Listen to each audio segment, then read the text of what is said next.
Kisah Wali Paidi. Setiap tanggal 10 Arafah, ada sebuah perkumpulan 40 wali, di atas gunung di wilayah Mekah. Ke-40 wali ini tersebar di seluruh pelosok dunia. Dan setiap tahun mereka berkumpul di atas bukit di wilayah Mekah. Mereka datang, ada yang naik sajadah bagai Aladin. Ada yang muncul dari bumi. Ada yang naik burung. Ada yang tahu-tahu sudah duduk di tempatnya. Acara tahunan ini semacam reuni yang dipimpin langsung oleh Raja Diraja Sultan Nur Aulia. Rajanya para wali yang setiap masa hanya satu orang di seluruh jagat di bumi alam semesta ini. Di atas bukit mulai terdengar dentuman-dentuman lantunan zikir yang terpancar dari hati mereka. Di atas bukit para malaikat berwujud awan, ikut menyemarakkan acara reuni tahunan ini. Dengan hembusan angin sepoi-sepoi melantunkan takbir, tahmid dan tahlil. Tampak dari kejauhan di bawah bukit ada orang yang tidak terlalu tua. Tampak tertatih-tatih dan sangat kesulitan mencoba menaiki bukit. Berbeda dengan wali-wali yang datang sebelumnya. Seorang tua ini tampak sangat kesulitan menaiki bukit dengan tongkatnya. Dia berusaha melewati bebatuan yang terjal dan berliku-liku. Kadang ia berhenti sebentar untuk mengatur pernafasannya, lalu melanjutkan menaiki bukit lagi.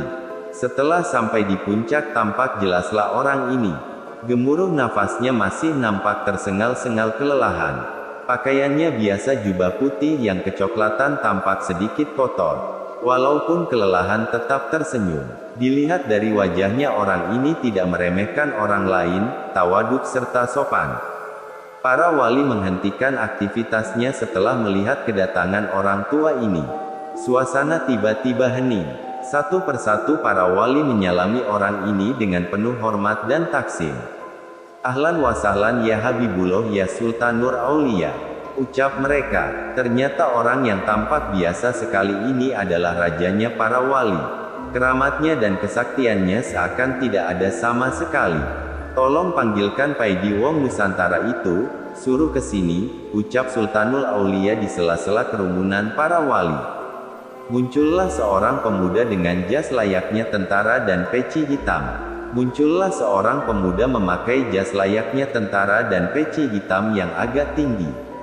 Dari wajahnya terlihat kalau Paidi ini pemuda yang kocak, dengan wajah cengar-cengir mendekati sang Sultan Aulia dan mencium tangannya, setelah wali Paidi ini menghadap.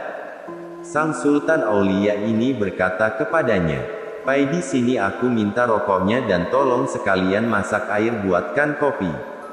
Wali yang kemana-mana membawa kopi dan rokok hanya wali dari Nusantara atau Indonesia. Sehabis dari pertemuan di Mekah, wali Paidi kembali lagi ke Nusantara atau Indonesia. Wali Paidi ingin mencoba ilmu yang baru saja didapat dari temannya, wali dari India yang bernama Nasir Han. Ilmu yang dipelajarinya ini yaitu ilmu melipat bumi. Teman wali Paidi ini memang terkenal kesaktiannya. Seluruh biksu di India tidak dapat menandingi kesaktiannya, bahkan biksu dari Tibet banyak yang masuk Islam, setelah kalah bertarung dengan Nasir Han ini. Wali Paidi hanya disuruh menggandeng tangannya, lalu tiba-tiba saja wali Paidi dan temannya Nasir Han sudah berada di Mekah di atas bukit tempat pertemuan. Karena kasihan wali, Nasir Han ini mengijazahkan ilmu melipat bumi kepada wali Paidi. Supaya di acara pertemuan-pertemuan yang akan datang wali Paidi tidak repot mencari nunutan lagi. Wali Paidi memejamkan matanya dan mulutnya mulai berkomat-kamit membaca doa-doa khusus. Tiba-tiba tubuh wali Paidi terasa dingin, bumi yang didudukinya terasa seperti es. Wali Paidi membuka matanya, tampak di depannya bukit yang tertutup es. Dia melihat ke bawah, bumi yang didudukinya juga terbuat dari es. Di manakah aku ini, batin wali Paidi? Wali Paidi berdiri melihat sekelilingnya. Semuanya tampak putih tertutup salju. Wali Paidi berjalan mengikuti tempat yang belum pernah dilihat selama hidupnya. Sepi, tiada orang sama sekali. Lamat-lamat wali Paidi mendengar ada orang bersenandung membaca solawat. Wali Paidi dengan langkah perlahan-lahan mengikuti asal suara senandung solawat tersebut, dan tampaklah di depannya beruang besar putih membungkuk di tepi sungai mencari makanan ikan yang segar. Masya Allah, ternyata yang bersenandung itu bukan manusia tapi beruang putih ini. Wali Paidi berhenti dan beruang pun menoleh kepada Wali Paidi dan berkata kepadanya, "Assalamualaikum," ucap beruang itu. "Waalaikumsalam," jawab Wali Paidi dengan penasaran, kaget dan heran. "Kamu Wali Paidi ya? Aku tadi dapat kabar kalau nanti ada orang yang kesasar ke sini, namanya Wali Paidi," ucap beruang itu. Setelah memakan ikan yang baru didapatnya, beruang putih itu melanjutkan perkataannya. "Kamu jangan khawatir, memang sudah biasa orang belajar itu tidak bisa langsung menguasai ilmu yang baru didapatnya. Cobalah sekali lagi," kata beruang itu lalu pergi meninggalkan Wali Paidi. Wali Paidi diam 1000 bahasa. Wali Paidi mendongak ke atas melihat posisi matahari. Ternyata dia kesasar ke kutub selatan, dan bertemu beruang putih yang bisa berbicara. Setelah sholat sunnah 2 rakaat, Wali Paidi mulai merapal doanya kembali. Seketika Wali Paidi membuka matanya kembali, dan betapa kagetnya Wali Paidi, ketika membuka matanya nampak di sekelilingnya banyak orang berlarian dengan memakai baju gamis selutut memakai surban, tampak di tangan mereka menenteng senjata AK-47. Terdengar bising peluru berseliweran. "Aduh, kesasar lagi aku ini. Tadi kesasar ke kutub selatan, sekarang kesasar ke Afghanistan. Wes kok gak kesasar ke Bollywood saja." Wali Paidi mengamati salah satu pasukan yang semuanya berjenggot panjang. Wali Paidi tersenyum sendiri melihat jenggot mereka. Memang di negara yang dikuasai Taliban ini, bukan operasi helm yang dilakukan di sana, tapi operasi jenggot. Kalau ada laki-laki yang tak berjenggot, maka kena tilang. Wali Paidi berdiri berjalan mencari tempat yang sepi. Wali Paidi tidak suka dengan peperangan. Wali Paidi memutuskan untuk langsung pergi saja. Setelah menemukan tempat yang sepi, Wali Paidi mulai merapal doa-doa ilmu melipat buminya lagi.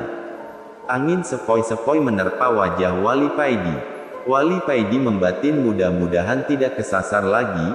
Wali Paidi membuka matanya perlahan-lahan, tampak di depannya rumah yang terbuat dari kayu, persis rumah orang transmigrasi di luar Jawa. Tidak lama kemudian keluarlah seorang tua berpeci putih dengan baju takwa dan bersarung, melambaikan tangannya memanggil Wali Paidi. Wali Paidi teringat dengan orang tua ini. Beliau adalah Habib Ali Al-Habsyi dari Malaysia, yang kemarin juga ikut pertemuan di Mekah. "Masya Allah, ternyata aku masih kesasar lagi," batin Paidi. Wali Paidi melangkahkan kakinya mendekati Habib Ali Al-Habsyi. Wali Paidi teringat beberapa tahun yang lalu ketika Sayyid Maliki dari Mekah mau berkunjung ke rumahnya Habib Ali ini. Di dalam perjalanan Sayyid Maliki ini tiba-tiba merasakan rindu yang amat sangat terhadap datuknya baginda Nabi Muhammad.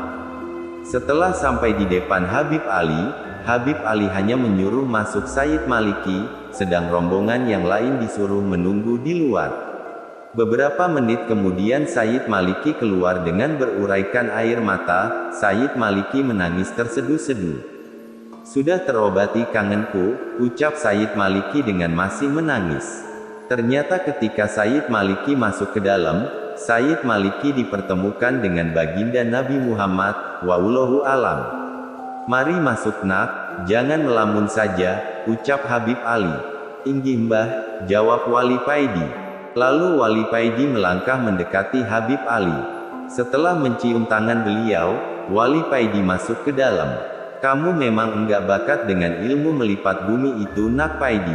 Jadi nanti gak usah dicoba lagi, kamu naik pesawat saja dari sini ke Indonesia," kata Habib Ali. "Inggih mbah," jawab Wali Paidi. "Siapa tahu nanti ketika naik pesawat, kamu bertemu Wulan Jamila yang kamu gandrungi itu," goda Habib Ali. Wali Paidi hanya bisa tertawa mendengar godaan Habib Ali ini. Setelah makan bersama, Wali Paidi pamit pulang. Habib Ali menepuk pundak Wali Paidi dan mengantarkan dari dalam. Ingat perintah Sang Sultan Nak Paidi, setelah sampai di rumah segeralah ke Gunung Arjuna untuk hal yang penting di sana. "Inggih mbah," jawab Wali Paidi. Setelah mencium tangan Habib Ali, Wali Paidi pergi beranjak ke bandara naik pesawat pulang ke Indonesia. Setelah beberapa hari di rumah, Wali Paidi ini berencana melakukan suluk nyepi di Goa Gunung Arjuna, sesuai perintah Sang Sultan Nur Aulia. Wali Paidi mulai berkemas untuk berangkat ke Gunung Arjuna. Berslok-slok rokok sudah disiapkan. Mulai rokok klobot, jisamsu, dan gudang garam. Tidak ketinggalan kopi satu black juga dibawanya. Setelah sampai di kaki Gunung Arjuna, Wali Paidi mulai mendaki mencari goa yang dimaksud oleh Sang Sultan Nur Aulia. Pada hari ke-7 semenjak pendakian, Wali Paidi akhirnya menemukan goa tersebut. Goa itu mulutnya kecil ketutup ilalang tapi dalamnya luas. Di pojok kiri ada sumur mata air dan di pojok kanan ada batu yang menyerupai meja, yang kemungkinan oleh yang punya goa ini dulu dipakai untuk sholat. Wali Paidi menaruh barang bawaannya di sebelah batu mirip meja tersebut, dan pergi menuju mata air untuk mandi dan berwudu. Ketika mandi hati Wali Paidi ini dengan sendirinya berzikir dengan cepat dan otomatis. Pengetahuan rohani Wali Paidi semakin bertambah. Hatinya berbunga-bunga tanpa dapat ia cegah. Nur basirahnya semakin terang benderang.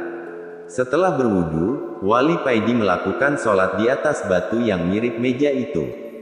Beratus-ratus rakaat tanpa terasa telah berlalu, dan Wali Paidi baru tersadar setelah mendengar ayam berkokok.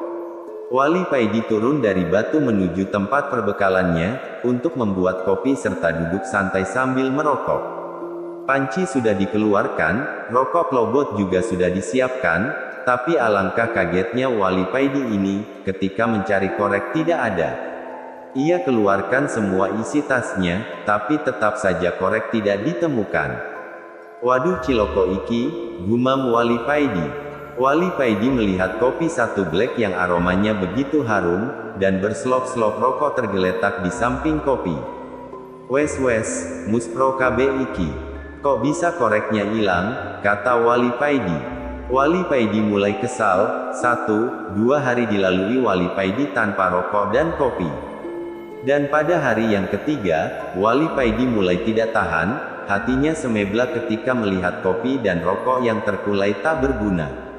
Wali Paidi mulai membaca hizib. Semua hizib ia kerahkan, dan setelah membaca asyifat 3 kali, Wali Paidi ini mengusapkan telapak tangannya pada matanya, dan seketika seluruh alam jin dan makhluk halus lainnya tampak sangat jelas. Terlihat Wali Paidi melihat gerombolan bangsa jin di luar goa. Wali Paidi mendatangi bangsa jin yang terdekat dengan ketakutan. Ada yang punya korek api? Tanya Wali Paidi kepada bangsa jin. Kami tidak punya, jawab mereka. Wali Paidi langsung mengobrak-abrik tempat para jin tersebut. Para jin lari tunggang langgang dan banyak sekali yang terluka. Selanjutnya setiap ada tempat jinnya didatangi oleh Wali Paidi. Dan kalau ditanya jawabannya tidak punya korek api, maka Wali Paidi ini langsung mengobrak-abrik tempat tersebut. Gemparlah seluruh bangsa jin di Gunung Arjuna melihat sepak terjang Wali Paidi ini. Seluruh desa dan kota dari kerajaan jin di Gunung Arjuna ini telah diobrak-abrik oleh Wali Paidi. Nama Wali Paidi menjadi terkenal dan momok yang menakutkan di kalangan bangsa jin. Dan akhirnya tibalah Wali Paidi ini di pusat kerajaan bangsa jin. Ketika sampai di gerbang kerajaan, Wali Paidi disambut oleh 2 prajurit yang memang disuruh oleh raja. Mereka diperintahkan menyambut Wali Paidi dan mengantarkan kepadanya. Tampak wajah-wajah yang ketakutan di wajah mereka ini. Melihat Wali Paidi dengan suara tergagap-gagap, prajurit ini mempersilahkan kepada Wali Paidi untuk masuk istana, dan menemui raja mereka. Dalam istana Raja Jin yang bernama Ismoyo ini sudah menunggu kedatangannya Wali Paidi. Setelah Wali Paidi masuk istana, Raja Ismoyo ini langsung turun dari singgasananya menyambut langsung Wali Paidi, dan langsung mempersilahkan Wali Paidi untuk duduk di sampingnya. Dengan agak takut, Raja Ismoyo ini bertanya, "Hamba dengar Tuan Wali telah membuat geger kerajaan hamba, Tuan telah mengobrak-abrik seluruh wilayah kerajaan tanpa ada yang sanggup melawan Tuan. Apakah gerangan yang Tuan cari, sehingga Tuan murka begini? Mungkin hamba bisa membantu. Lalu Wali Paidi menjawab, aku mencari korek api, apakah Anda punya? Seluruh prajurit tegang menunggu jawaban raja mereka. Senjata pedang dan tombak sudah mereka pegang dengan erat, bersiap kalau ada sesuatu yang tidak diinginkan. Bau keringat keluar dari pori-pori prajurit bangsa jin. Suasana tegang masih sangat terasa, saking tegangnya ada prajurit yang terkencing-kencing di celana. Tuan Wali buat apakah korek tersebut? Kalau hamba boleh tahu, tanya Raja Ismoyo. Buat menyalakan ini dan membuat ini, jawab Wali Paidi sambil menunjukkan rokok dan kopinya. Hanya untuk itu, tanya Raja Ismoyo kepada Wali Paidi terheran-heran. Iya, hanya untuk ini, jawab Wali Paidi singkat. Raja Ismoyo membatin dalam hati, wali ini aneh, masak gara-gara merokok dan ngopi saja, ia telah menghancurkan kerajaanku, dasar wali semprul. Namaku Paidi bukan semprul, sahut Wali Paidi. Ah maaf Tuan, ternyata Tuan bisa membaca isi hati hamba. Raja Ismoyo mulai takut dan terheran-heran. Terus bagaimana, sampeyan punya korek apa tidak? Tanya Wali Paidi lagi. Kalau hanya menyalakan itu pakai ini saja Tuan, jawab Raja Ismoyo sambil menjulurkan jari telunjuknya yang tiba-tiba bisa mengeluarkan api. Masya Allah, kalian kan memang terbuat dari api. Maaf baru ingat, jawab Wali Paidi sambil cengengesan. Wali Paidi mendekati Raja Ismoyo dan mengeluarkan sebatang rokok klobot serta mulai menghisap rokoknya. Hu Allah, begitulah yang terdengar ketika Wali Paidi merokok. Selanjutnya Raja Ismoyo memanggil panglimanya dan berkata kepadanya, buatkan kopi buat Tuan Wali ini, perintah Raja Ismoyo sambil mengambil kopi dari Wali Paidi, dan menyerahkan kepada panglimanya. Jangan manis-manis ya, Wali Paidi berpesan. Kerajaan dan Raja Ismoyo ini yang terkenal angker dan ditakuti bangsa jin dan manusia, sekarang berubah bagai warung kopi pinggir jalan, gara-gara Wali Paidi. Sampeyan tidak merokok, tanya Wali Paidi. Tidak, jawab Raja Ismoyo. Apakah sampeyan jin Muhammadiyah, tanya Wali Paidi lagi. Saya tidak mengerti maksud Tuan, jawab Raja Ismoyo heran. Maaf, agama sampeyan apa, tanya Wali Paidi. Saya tidak beragama, jawab Raja Ismoyo. Oh begitu, gumam Wali Paidi. Semua terdiam agak lama. Maaf Tuan, wirid apa yang Tuan baca, sehingga Tuan tidak dapat dikalahkan oleh para prajurit saya, tanya Raja Ismoyo penasaran. Hizib dan solawat, jawab Wali Paidi. Maukah Tuan mengajarkannya kepada saya, pinta Raja Ismoyo. Ya boleh, tapi sampeyan harus masuk Islam dulu, jawab Wali Paidi. Lalu Raja Ismoyo memanggil panglimanya, dan memerintahkan kepada seluruh rakyat dan semua prajurit berkumpul. Dalam sekejap balai agung istana ramai dipenuhi prajurit dan rakyat, bahkan sampai meluber keluar istana. Selanjutnya Raja Ismoyo bersimpuh di kaki Wali Paidi, dan diikuti seluruh rakyatnya. Kami dengan sukarela siap masuk Islam, mengikuti agama Tuan, kata Raja Ismoyo kepada Wali Paidi. Baiklah, ikuti apa yang aku ucapkan, kata Wali Paidi. Dengan suara yang sangat berwibawa, Wali Paidi mengucapkan 2 kalimat syahadat, dan diikuti seluruh bangsa jin kerajaan Raja Ismoyo. Ucapan syahadat para jin ini menggemparkan serta menggemakan seluruh gunung Arjuna, bahkan hewan di seluruh gunung Arjuna berhenti sejenak, tidak ada yang bersuara, mendengarkan ucapan syahadat ini. Setelah mengucapkan 2 kalimat syahadat, Wali Paidi mengajarkan apa itu Islam, dan menjabarkan arti iman secara singkat. Selanjutnya Wali Paidi tinggal di istana Raja Ismoyo di Gunung Arjuna. Wali Paidi mengajari mereka sholat, zikir dan lain-lain. Setelah beberapa minggu tinggal di istana, Wali Paidi akhirnya mohon pamit kepada Raja Ismoyo. Kami masih butuh pencerahan dari Tuan, kiranya sudi tinggal di sini beberapa hari lagi, pinta Raja Ismoyo kepada Wali Paidi. Jangan khawatir, kelak aku akan datang lagi kemari, kata Wali Paidi. Dan dengan tersenyum Wali Paidi mendekati Raja Ismoyo dan memegang dada Raja Ismoyo sambil berkata, ajaklah hatimu untuk zikir terus-menerus, ucapkan Allah Allah secara berkesinambungan dalam keadaan wudhu. Andai Allah mencabut nyawamu, kamu dalam keadaan suci. Terima kasih Tuan Wali, pesan Tuan akan kami laksanakan, jawab Raja Ismoyo dengan takzim. Kala hatimu sudah berzikir maka Allah sendiri yang akan membimbingmu, kata Wali Paidi.